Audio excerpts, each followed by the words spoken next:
Now as I see more money, it's more problems. Every time I look around, they say I'm not hungry, and I lost it. But you're never gonna, ever go bring me down. Bring me down. You're not gonna bring me down. Bring me down. Hi, I'm Caitlin, Lisa, 30 Days Duke Girls, and this is a video about our favorite Duke moments. Yes. In our lives. Okay, well, I have one story. It's not my favorite Duke moment, but it's associated to Duke, which I thought that's what this video is for. Most of these aren't really like Duke. Well, some of the stories are. Okay. But they deal with things that when I was in high school, I went to Glenbrook South, John Shire went to Glenbrook North, and I was on the swim team. It was when I was a sophomore, he was a senior. And I was on the swim team, and we had a meet, and John was obviously in the gym shooting. And so I went in there, and he walked out, and I was like, "You're my hero," and I gave him a high five, and he was like, "Okay." And then I tore my ACL the next day. Way to end that story on a bad note. It was really funny. And I have a lot of other high school John Shire memories, but that's the one I want to share. John and my brother did physical rehab together on his thumb. For John's thumb. How do you rehab a thumb? I don't know. It's like his thumb and his hand. I don't really know. Maybe it was something else. I could just do like band exercises and you like maybe. Yeah. But that's interesting. That's funny. I've seen Jay Shire around the streets. No big deal. It's kind of a big deal. It's kind of, I don't know. It's kind of, I would say that's a big deal. It's not like I'm stalking him. I mean, he lives about a mile away from me. Yep. Okay, never mind. You done? Yep. Okay. We went to the Bucks versus Magic game last year because JJ Redick plays for the Magic, and it was fan appreciation night, and I won I won. Did you? Yeah. Oh, you won a golf set. I won a golf set. Yes. I don't golf. But thanks, Bucks, for the great set. Anyway. We went, and we were really excited to see JJ play, because I've always wanted to see him play in college, but I never got the chance, and that was when he hurt his back. Yeah. And he hurt his back. We get there, and we got there early, and we're waiting for them to, come out and, shoot around, and JJ's not out there. Never comes. So we start talking to, this guy that works at the Bucks, and we're like, is JJ gonna come out? And then he's like, he's not playing. He's having, back spasms and stuff. And needless to say, we were really, really sad. We'd even made a sign. It said, number 7 on the court, number 1 in our hearts. How awesome is that sign? So great is that?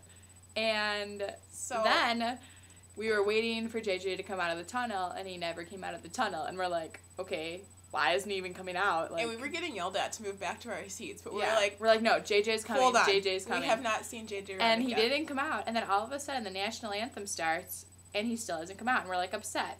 And then all of a sudden, little JJ comes walking out the tunnel. And he stands right next to us. But we're on that incline by the tunnel, but we're way up here, and he's down there. So. But it was really nice because we're like, JJ! And he turned and he waved to us. He has a little wave and a head nod. We showed him our sign. He started laughing. And we were wearing our Duke shirts.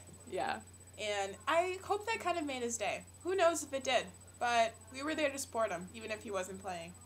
And then after the game, he waved to us. Waved to us again. Because we were waiting outside by the buses trying to see them. And if you're an away team, you can't greet fans, which is weird. So we were just sitting there and we're jumping around. We're like, JJ! And then. So yeah. See, I think that, as opposed to our last video, I think that might be an obsession person for you. Oh yeah, I love JJ Redick. Because you know what, when I was little, I didn't really, get to, see a person play from their freshman year to their senior year, and JJ was the first person I got to see, and he just had such a great career at Duke, so I just feel a little, attachment to JJ. He was, my first person I got to see from beginning to end. Her first love. Yeah, really. You know what I mean? My first, people think, oh, I got to see Bobby Hurley play, or Christian Laettner. He's, my Christian Laettner. I got to see JJ play, you know? I got to see JJ play, too, but I don't know. He's the most prolific shooter And NCAA. He's so great. I just I'm love not the word saying that he's not prolific. big. And I love that Dick Vitale, every time he talks about JJ, calls him the most prolific shooter. I just like it. This is a shout out to Yeah. you, Dickie V. No, it's not. My story is when I was a freshman, we were, it was the it was the ACC tournament. And we were playing at Greensboro with a really ugly court. It was purple and teal. Just sick. It was really ugly. And that's why it sticks so fondly in my memory. Ugly court. And we were playing. I'm seen. That's what you just sounded like. I know. That's my dad, and I love him. I love him. Elf. We were playing, and some call didn't go our way, and it was completely bogus, or something happened. And I got so mad that, like, I threw a pillow across the room, because my friends were, like, making fun of me or something like that. And so, like, I threw a pillow at them, and it hit a speaker in my, like, our room, our family room.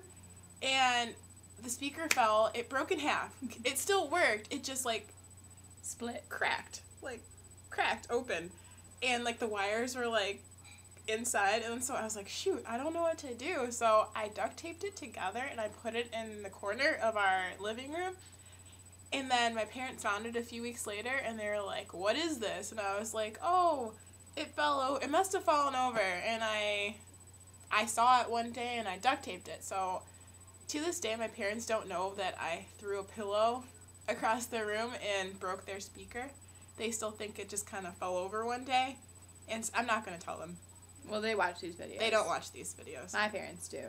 Kind of. Well, Caitlin's parents, don't tell my parents, because I got away with it. As your dad was walking down the stairs before. They still don't know, so shh. Yeah, and so I didn't have to tell them the real story. Shh. I don't know. She's the man.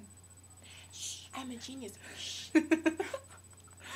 Oh, and then for my birthday the next year, my friends got me a stress ball so that I could, if I got angry about something, I could just squeeze my stress ball.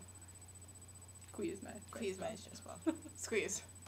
So yeah, I get really intense during the games. Like, if you couldn't tell during our like video we that we had, scream and yell like it's as if we're playing ourselves. It's embarrassing sometimes. Except for we don't even get that excited when we do play. It's true.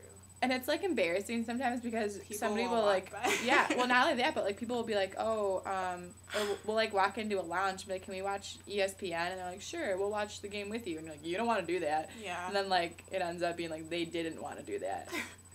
At the end of the game, they're just like, are they serious? Yeah, we're serious.